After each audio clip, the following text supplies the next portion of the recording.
Hello ladies and gentlemen, it's Young here and welcome to a Metal Gear Solid 5 gameplay analysis. Kojima recently showed off a live gameplay demo of the Ground Zeroes portion of the game to the public, revealing many of the game's new gameplay mechanics. The time has come to break down the footage and take a closer look at all the little details. There's a lot to talk about, so without further ado, let's dive right into it.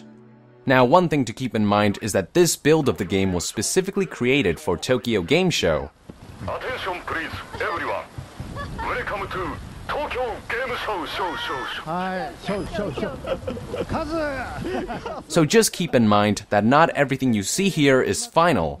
Also note that this demo's mission actually revolves around rescuing Chico, rather than collecting the Kojima Productions LA insignia like in the Closed Doors demo, but fundamentally, the TGS demo shows off similar things. Anyways, first thing I want to talk about is the Idroid map shown during the intro cutscene. You may notice that the map projection is black and white in this newer build, rather than blue. Maybe this was done to make the technology look less futuristic and alien-like.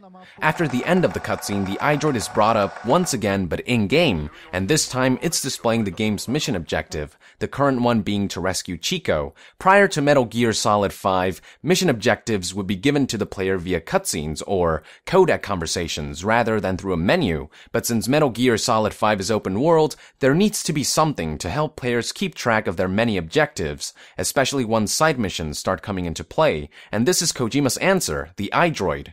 So what exactly is the Idroid then? Is it a map? Is it a log for mission objectives? The Idroid is actually the game's live menu. It's probably what comes up when you hit the start button. More of it is shown off later in the demo, so let's just put a pin on this until then. Anyways, once the player is given control of Snake, we are quickly shown one of the game's new mechanics, the ability to tag enemies using the binocular. Note the button prompts on the bottom left corner. The right analog stick is obviously used to look around, while the L2 button is likely used to tag targets. After doing so, players have access to information like distance and position, and later on we'll see that only tagged targets show up on the Idroid's map. Tagging enemies will also display an X-ray vision of sorts, similar to what we have seen in the E3 trailer and in the Phantom Pain poster. When targets glow in such a way, they can be seen through walls by the player, which we'll see plenty of throughout the demo. In past games, binoculars have never really been all that useful, at least for me, but with the inclusion of tagging, a feature that essentially replaces minimaps or radars, the gadget has all of a sudden risen to become Metal Gear Solid 5's most essential. This mechanic will also encourage players to scout the area prior to infiltration, and even during infiltration, and award them for doing so. Now, contrary to prior belief, the binocular not only toggles between various degrees of zoom, but can also perform a more gradual optical zoom. The gadget also displays useful information like a compass at the top, angle on the left side, and zoom level on the right side. The binoculars are also useful for getting live intel from headquarters, which occurs after players look at a point of interest with the gadget. After tagging a number of enemies, the player proceeds with the infiltration, showing off some of Snake's new moves while at it. Here we can see Snake smoothly snap into cover. We can also witness much more fluid movements throughout the entire demo. Snake no longer stops to crouch or go prone. Rather, he does all this in fluid motion, making the entire stealth experience feel less awkward and cumbersome in general. We are then shown the ability to zoom the camera a bit to focus on certain targets or points of interest, a feature that can be witnessed multiple times throughout the demo. Soon after, as Snake is nearly spotted by a searchlight, we are shown the lens flare feature. As players get closer and closer to being detected, a lens flare will appear in the direction of the source, and it will grow wider and brighter to warn the player. Here, for example, the flare grows quite bright and intense, since Snake was so close to being detected, but as the searchlight passes and Snake moves away, the lens flare gets dimmer and dimmer. It's a very unique and seamless visual cue that is not only helpful for gameplay, but also gives the game a certain cinematic flair. As the player makes his way into Camp Omega, we are shown button prompts make a return, a feature that carries over and expands upon what we have seen in games like Metal Gear Solid 4 or Peace Walker. You'll see these constantly throughout the entire demo, so keep an eye out. It's also interesting to note that in this game, Snake seems to be able to climb much higher obstacles than in past games. He also climbs these obstacles quite quickly and fluidly, which reinforces the game's forward momentum. After the player guides Snake closer to the guard manning a searchlight, we are shown the game's new quick slot interface. I highly doubt this is all there is to Snake's inventory interface. From what I can tell, this is just a new quick slot feature that allows players to seamlessly switch between 4 items or weapons. This player in particular assigned 3 weapons to 3 of the 4 slots. The full inventory menu, whatever that looks like, likely allows Snake to switch items and weapons in and out of each D-pad button. So who knows, maybe the left and right inventory bars aren't completely gone. There is also the possibility that Metal Gear Solid 5 features a loadout mechanic similar to Peace Walker. Through this interface, we also get to see 3 of many weapons that can be found throughout the game. The weapon assigned to the up D-pad is the MRS-4 rifle, fully suppressed for silent shooting. You may also notice this little bar here below the rifle symbol. That bar indicates the longevity of the suppressor, as we will get to see later on in the demo. Also, the little red rectangle with the letters DMG shows that this is a lethal weapon. The weapon assigned to the right D-pad is a hand grenade, often known as a frag grenade. This weapon also features a little red rectangle to indicate that it's lethal. Finally, the weapon assigned to the down D-pad is the WV silent pistol, which is a tranquilizer gun, as indicated by the little blue rectangle with the 3 Zs. This weapon essentially replaces the Mark 22 Hush Puppy tranquilizer gun from past games. Interesting to note is that this weapon comes with a built-in suppressor like the tranquilizer gun from Metal Gear Solid 4, meaning players won't have to worry about their suppressors running out for this particular gun. Anyways, the player picks the tranquilizer as his weapon of choice. Interesting to note is that this particular weapon features a more traditional crosshair, while other weapons like the MRS-4 rifle that the player uses later on in the demo features the Metal Gear Solid 4 and Peace Walker style crosshair with the 4 dots. After the guard is shot, the numbers above the arrow that displayed the target's distance changes to notify the player that the target is fast asleep. In other words, the cartoon-like floating Zs from past games are gone this time. Next, we are shown another one of Snake's new maneuvers, the ability to jump. Now, prior to this demo, I actually thought that the game would feature some kind of a jump button, but it looks like jumping is actually context sensitive. In other words, don't expect to be jumping around on land unless there's some kind of a ledge. Once Snake is on a ledge, however, players can use the left analog stick and the action button, triangle, to jump. Unfortunately, the jump animation here looks a little cheap, but that's likely due to the fact that the game is still in development. Anyways, after successfully taking out the guard and making his way down, the player proceeds to show off another one of Snake's new abilities, the ability to lockpick doors. Now, it does take a few seconds to get this done, so players have to make sure that the coast is clear. At last, the player makes his way into Camp Omega and snaps into cover. While in cover, players can use triangle or the action button to vault over. Players can also use the focus/zoom feature from before to peek from cover, as we can see the player doing here. He then proceeds to use the tranquilizer gun to put the guard to sleep, only for the body to be discovered by another patrol. Fans will be pleased to know that the exclamation mark does indeed make a return. Thank God! Also notice that when guards are alerted, their X-ray vision color changes from blue to yellow. Using his flashlight, the guard looks around for any intruders, and since Snake is out of sight, lens flares aren't excessively bright or prominent in this particular situation. Fortunately, the player successfully takes advantage of the new snap to cover feature to tranquilize the patrol, which leads into Snake's familiar ability to pick up bodies and hide them. And like with every context-sensitive action, a button prompt will appear to guide the player. Now, unlike in past games, Snake picks up bodies in a more realistic and less, well, awkward and sexually abusive way. You may also notice that Snake is picking up the body the same way he is picking up Kaz in the Phantom Pain trailer, meaning that like in the trailer, Snake doesn't have to drop the body to shoot enemies in case he is detected, which is nice. Anyways, the player then proceeds by smartly hiding the tranquilized guards behind the grass, decreasing the likelihood that someone will spot the bodies.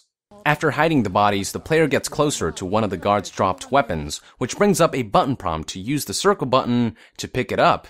Unlike in past games, players can now physically take weapons directly off the guards with no strings attached and use them right there and then. Snake can either steal the weapon through CQC or take the guard down and pick up the dropped weapon. We are also shown another weapon featured in the game, the AM rifle Type 69. Naughty. The player proceeds by borrowing the truck from the guard he tranquilized. As he does so, if you look in the distance, you may spot an American flag. Why is there an American flag in a prison camp that resides in Cuba? Probably because Zero, or Cypher, who runs the shady organization known as the Patriots, the US branch and the one remaining branch of the Philosophers, is pulling the strings around here. Anyways, back to gameplay. When in vehicle mode, players can switch between third and first person view. In a place like Camp Omega, which is heavily fortified, it's probably best to use third person view, but once players are taken to more open worlds, first person driving could certainly end up being an immersive experience.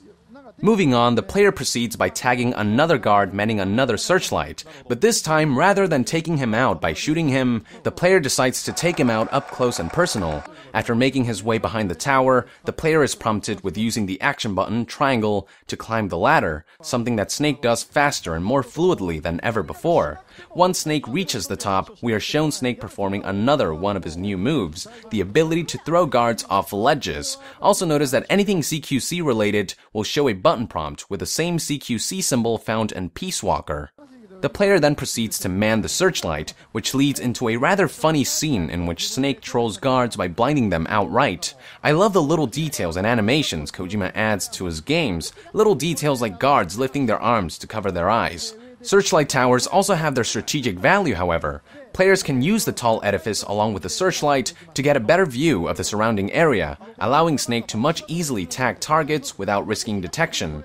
Also note that vehicles can be tagged as well. The use of the searchlight tower eventually leads to the player tracking down a man presumed to be Chico. Note that the mark above this target is green rather than red, allowing players to distinguish between allies and enemies. The player then proceeds by diving into Camp Omega to rescue the prisoner. In the process, we get to once again witness Snake's fluid movements as he jumps over this ledge in motion, almost Assassin's Creed-like. We also get to clearly witness the ability to momentarily see tagged targets through walls via the X-ray-like silhouettes. The player uses this feature to his advantage to sneak behind and grab this patrol guard. And once again, notice that the CQC symbol from Peace Walker appears along with a button prompt for anything CQC related. The player manages to successfully grab the guard, which leads into the appearance of 3 new button prompts, showing the player exactly what actions can be performed with exactly what buttons. While holding R1, the triangle button will make Snake kill the guard, likely by slicing his throat. Continuing to hold the R1 button for an extended period of time will lead to the guard being knocked out from asphyxiation. The L2 button will make Snake interrogate the guard for information. The player chooses the interrogation option, which now allows players to choose from various lines of questioning through the use of the right analog stick to quickly get the information they want. While the guard is being interrogated, note the exclamation mark on the top right side. If you recall from a few seconds ago, the guard who is being interrogated was patrolling the area with another guard. Guards in this game will actually work in teams on occasions. The other guard actually noticed that his partner went missing, drawing suspicion that can lead into an alert mode. And just like before, the X-ray-like glow changed from blue to yellow. The player quickly decides to take action by tranquilizing the suspicious guard while using the familiar human shield CQC move. From this position, the player swiftly manages to use Snake's famous knockout move. Then, at long last, the player manages to reach the man assumed to be Chico. Obviously, that's not him. For the purposes of avoiding spoilers, Kojima decided to have the player rescue the wrong guy on purpose. As for who this guy really is, more on that later. After retrieving the target, the player brings up the Idroid device once again, giving us a much better look at the gadget that will serve as the game's new live menu. There are 2 tabs at the top here, Menu Mode and Standby Mode. Currently, we are looking at Standby Mode, which displays a map of Camp Omega, labeled as U.S. Naval Prison Facility, Cuba. As if the American flag didn't give it away enough, the fact that the name lists this place as a US-sanctioned facility further proves that Cypher and the Patriots are the ones pulling the strings here. On the map itself, we get to see the location of all the tagged targets. The orange arrows are all human targets, while the orange circle represents a tagged vehicle. The white arrow in the middle is Snake, and the white dots around him could possibly represent other prisoners around the area. Through the use of binoculars and the new tagging feature, it's up to the player to make this map as useful as it can be. Below the map are a few button prompts. If you look closely, beside each input, there are two options that players can toggle. The L1 button toggles between a tactical view and a satellite view. The triangle button toggles between showing the map's orientation from Snake's perspective or showing the map from the north orientation. Finally, pressing down on the analog stick, or R3, toggles between two modes of zoom. The map really gives a lot of options for players to mess with, which is really cool. Hitting the square button will toggle between standby mode and menu mode. In menu mode, players can actually drag the map around, unlike in standby mode, in which the center of the map stays attached to Snake's location. Players can place a waypoint anywhere in the map in case players get disoriented in the game's vast open areas. Furthermore, in menu mode, players can access mission information, a log, soundtracks on the cassette player, and extraction points for the helicopter. The player chooses the helicopter option to extract Snake and the prisoner. This is actually different from a previous build. In the PAX demo, the player had to throw a flare grenade on the location he wanted to be extracted. In this build, the game predetermines various extraction points on the map that players can choose from, a method that makes more sense since giving the player the option to pick any location for extraction is bound to end in disaster.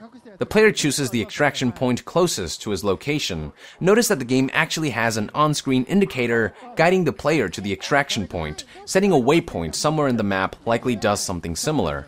Also, all that scouting and tagging is really starting to pay off now, as the player can see relative locations of many of the guards throughout Camp Omega.